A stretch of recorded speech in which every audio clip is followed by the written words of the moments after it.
Hello, in this video we're going to write a JavaFX program to display a bar chart. So we're going to do this by rendering our chart or our graph as a set of rectangle objects in JavaFX. We're going to place these into a Pane object as we've done with most of our JavaFX programs. We're going to use different colors for each bar, so we'll look at how we set the color of a rectangle and things like that. And we're going to use text objects to render labels. So with that, let's go over to Eclipse and get started. The first thing we'll do is create a new project, and it's going to be a JavaFX project, and I'll call this bar chart. Next up, we'll add a class to this in the default package, also called bar chart. Okay, what I'll do now is maximize this to give us some room, and I'll just go ahead and type in a bunch of import declarations that we need.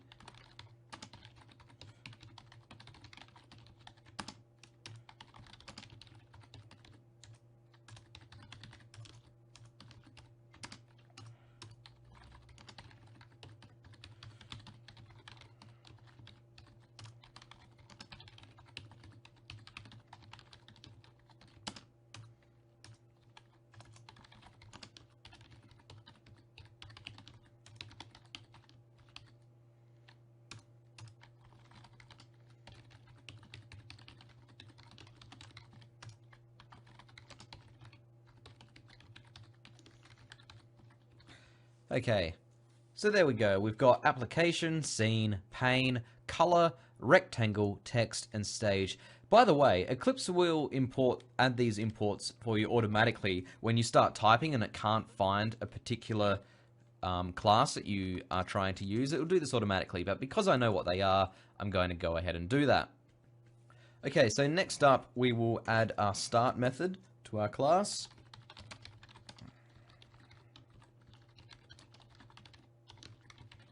And I almost forgot, we need to make our bar chart class extend application.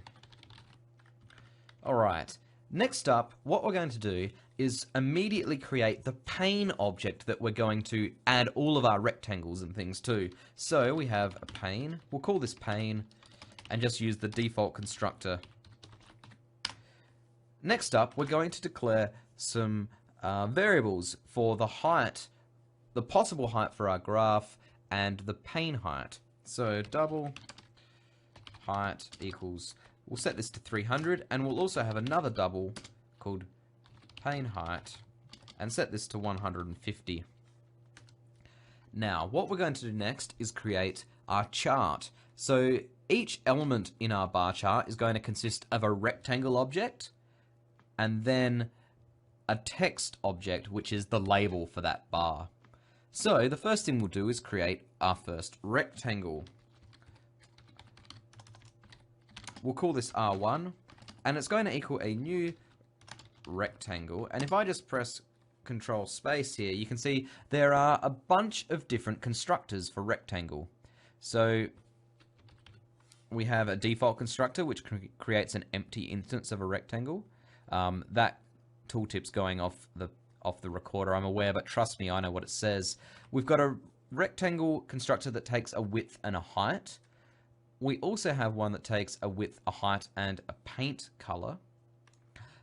And then one that just takes an XY width and a height. So this one takes a position as well, and this is the one we are going to use.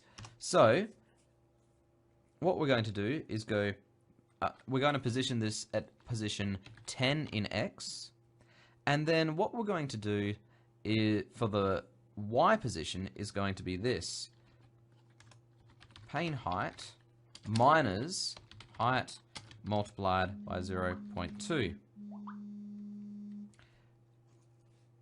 You can ignore my phone, I forgot to put it on silent. We're going to have the pane height minus height multiplied by 2. Remember, this gets done first.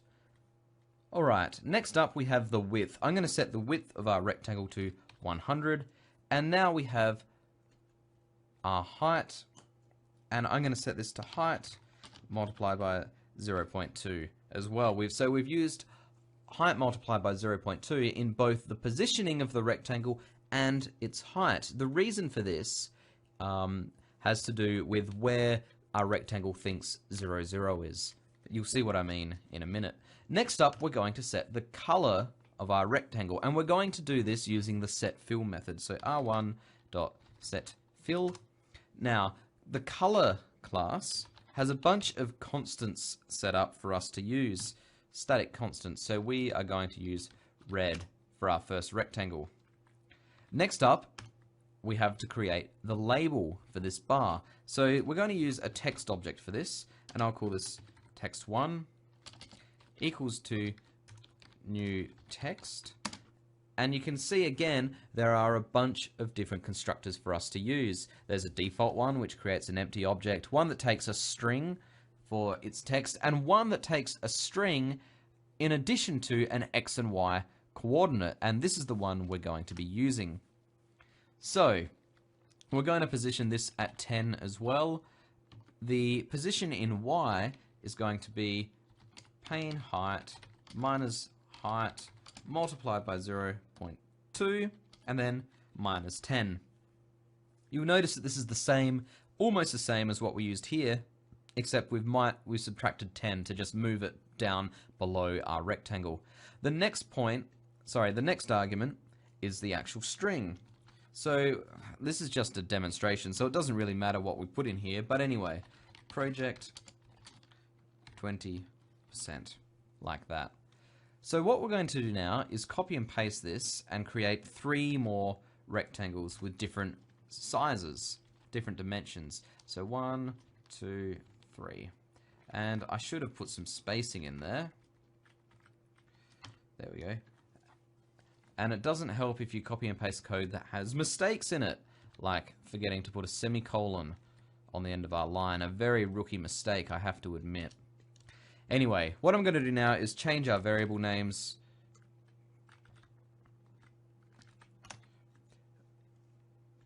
And change the color. So our second rectangle we'll set to color.blue. We're also going to change its size. So what we're going to do is, instead of having multiplied by 0.2 here, we're going to have it multiplied by 0.1. Same thing for the position of our text element. And what we're going to do is change the string. This is going to be a quiz, and this will be 10%. So you can see where this number's coming from. Next up, we have to do the same thing here. So I'll change this all to R3 and text3. And we'll change the color. This time, we will use green. What we're going to do is change the size of this to 0.3. Same as the position. I forgot to do all this up here as well. Oops. This one needs to be 0.1. This one needs to be 0.3. This one needs to be 0.3. We'll change this to, say, midterm. 30%. Our final rectangle, R4. Let's set this to the color orange. Change this to be called text4. Now what we're going to do is set all these to 40%. So 4, 0.4, 0.4. Change our string to say final and set it to 40%. Okay, so we've created 4 rectangles and 4 text elements that are going to be the chart that we display. All that is remaining is to actually add these to our pane. So far we haven't done this, we've just created the objects. But let's do that now. The way we're going to do this is by calling pane.getChildren, which returns us a list of that we can add to.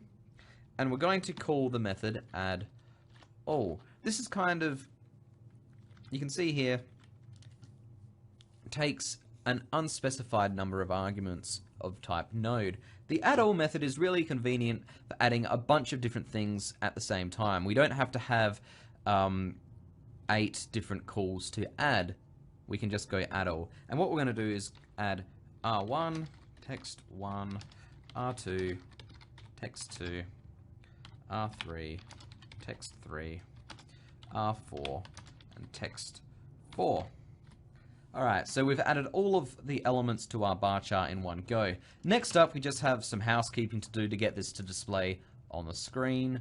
So what I'm going to do is create a scene object and add our pane to it.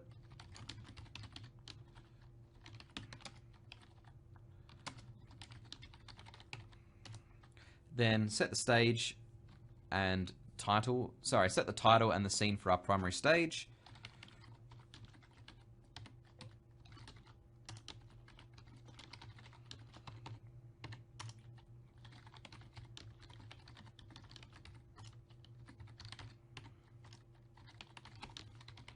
And call show. And that's all we need, except for a main method to get this to work in Eclipse.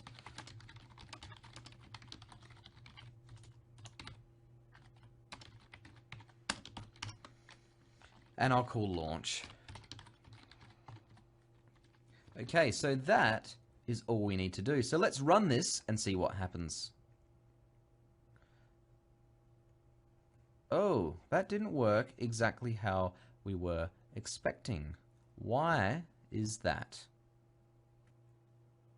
Of course, you probably all noticed this, that I was positioning each rectangle at the same spot in X, which is obviously not going to work, which is why what's actually happening here is the final rectangle is being rendered over the top of all the others, which is not at all what we want.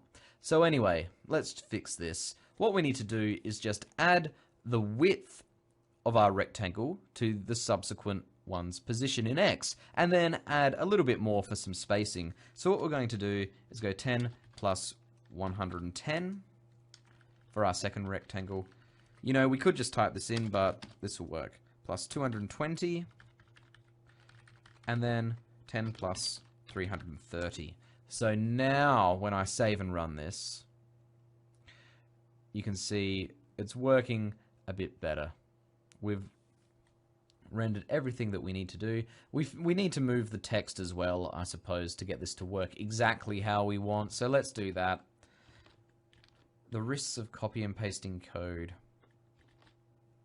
At least when you're doing graphical programs, the problems are usually really easy to see, which is not always the case. But anyway, now we have a graph that looks how... Oops, Windows 8. Now we have a graph that looks exactly how we expect. Nice and pretty. The labels positioned in the right spot. And yeah, we have our bar chart. So with that, that's it for this video. Thanks a lot.